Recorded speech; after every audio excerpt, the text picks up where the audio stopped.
Good morning class. Bachendri Pal को तो आप जानते ही होंगे। प्रथम भारतीय महिला जो हिमालय के माथों को चूमने वाली थी।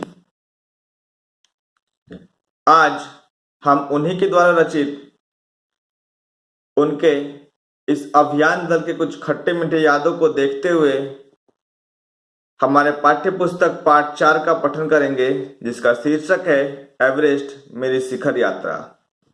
यहाँ मेरी अर्थात वचेंद्री पाल को कहा गया है। वचेंद्री पाल के शिखर यात्रा की कुछ खट्टी मीठी यादों को इसमें वचेंद्री पाल ने संजोया है।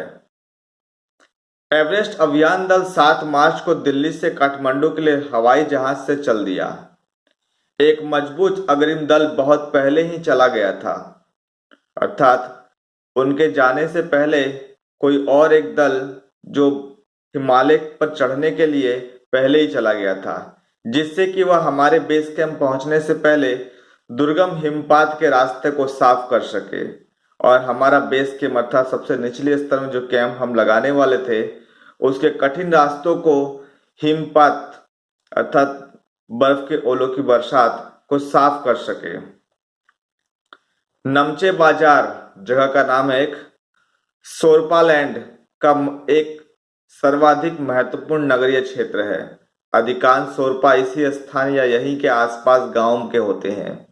यह नमचे बाजार ही था जहां से मैंने सर्वप्रथम एवरेस्ट को निहारा अर्थात देखा था, जो नेपालियों में सागर माथा के नाम से प्रसिद्ध है। मुझे यह नाम अच्छा लगा। कौन सा नाम? सागर माथा, जो कि नेपालियों का नाम था। एवरेस्ट की तरफ गौर से देखते हुए मैंने एक भारी बर्फ का बड़ा फूल प्लूम देखा। उस फूल का नाम था प्लूम, जो पर्वत शिखर पर लहराता एक ध्वज सा लग रहा था। मुझे बताया गया कि यह दृश्य शिखर की ऊपरी सतह के आसपास 150 किलोमीटर अथवा उससे भी अधिक की गति से हवा चलने के कारण बनता था। अर्थात जो दृश्य वो बन रहा था, जहां हवा चल रही थी उस हवा के साथ बर्फ के ओले घूम रहे थे और वो एक फूल के समान प्रतीत हो रही थी। वह फूल नेपाली भाषा में प्लूम कहा जाता था। उस हवा का वेग 150 किलोमीटर या उससे भी अधिक गति से चलने के कारण बनता था। क्योंकि तेज हवा से सूखा बर्फ पर्वत पर उड़ता रहता था, बर्फ का यह ध्वज 10 किलोमीटर या इससे भी अधिक लंबा हो सकता था। शिखर पर जाने वाले प्रत्येक व्यक्ति को दक्षिण पूर्वी पहाड़ी पर इन तूफानों को झेलना पड़ता था। विशेषकर खराब मौसम में यह मुझे डराने के लिए काफी था। फिर भी मैं एवरेस्ट के प्रति विचित्र रूप से आकर्षित थी और इसकी कठिनतम चुनौतियों का सामना करना चाहती थी। मैं अर्थात बचेंद्री पाल।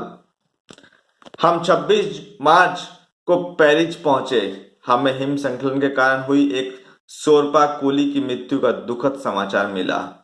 खुम्बो हिमपात पर जाने वाले अभियान दल के रास्ते के बाईं तरफ सीधी पहाड़ी धसकने से लोहत्से की ओर से एक बहुत बड़ी बर्फ की चट्टान नीचे खिसक आई थी। 16 सोरपा कूलियों के दल में से एक की मृत्यु हो गई थी और 4 घायल हो गए थे उस बर्फ श्रृंखलन के कारण से। इस समाचार के कारण अभियान दल के सदस्यों के चेहरों पर छाए अवसाद को देखकर हमारे नेता अवसाद अर्थात दुख को देखकर हमारे नेता अर्थात हमारे कैप्टन कर्नल खुल्लर ने स्पष्ट किया कि एवरेस्ट जैसे महान अभियान में खतरों को और कभी कभी तो मृत्यु भी आदमी को सहज भाव से स्वीकार करनी चाहिए।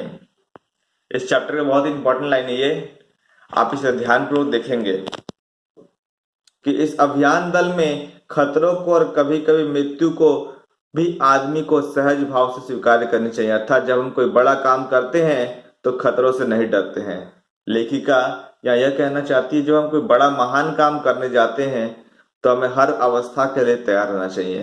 कभी कभी हम खतरों का सामना भी करना पड़ता है और कभी कभी हमें मृत्यु से भी जूझना पड़ता है। तो इस तरह हमें मानसिक रूप से हर तरह से तैयार रहना चाहिए। उपनेता प्रेमचंद जो अग्रिम दल का नेतृत्व कर रहे थे 26 मार्च को पेरिस लौट आए। उन्होंने हमारी पहली बड़ी बाधा खुम्बू हिमपात की स्थिति से हमें अवगत कराया। उन्होंने हमें कहा कि उनके दल ने कैंप एक 6000 मीटर जो 6000 मीटर की ऊंचाई पर थी, जो हिमपात के ठीक ऊपर है, वहां तक का रास्ता साफ कर दिया है। उन्होंने यह भी बताया कि पुल बनाकर,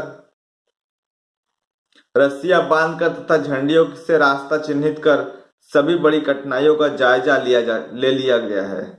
उन्होंने इस पर भी ध्यान दिलाया कि ग्लेशियर बर्फ की नदी है और बर्फ का गिरना भी जारी है। हिमपात में अनियमित और अनिश्चित बदलाव के कारण अभी तक के लिए किए गए सभी काम व्यर्थ हो सकते हैं। अर्थात अगर हिमपात हो गया तो हमने जो जो काम किए हैं, जो रास्ता साफ किया है, झंडी लगवाया है तथा चिन्हित किया है, वो सारा कुछ बर्बाद हो सकता है अगर हिमपात हुआ तो। और हमें रास्ता खोलने का काम दोबारा करना पड़ सकता है। बेस कैंप में पहुंचने से पहले हमें एक और मृत्यु की खबर मिली। जलवायु अनुकूल न होने के कारण एक रसोई सहायक की मृत्यु हो गई थी। निश्चित रूप से हम आशाजनक स्थिति में नहीं चल रहे थे।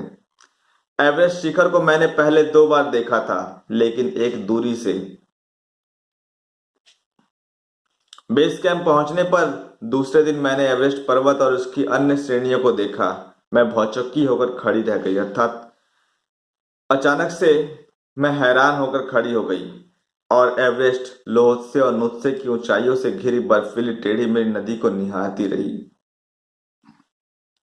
हिमपात अपने आप में एक तरह से बर्फ के खंडों का अव्यवस्थित ढंग से गिरना ही था।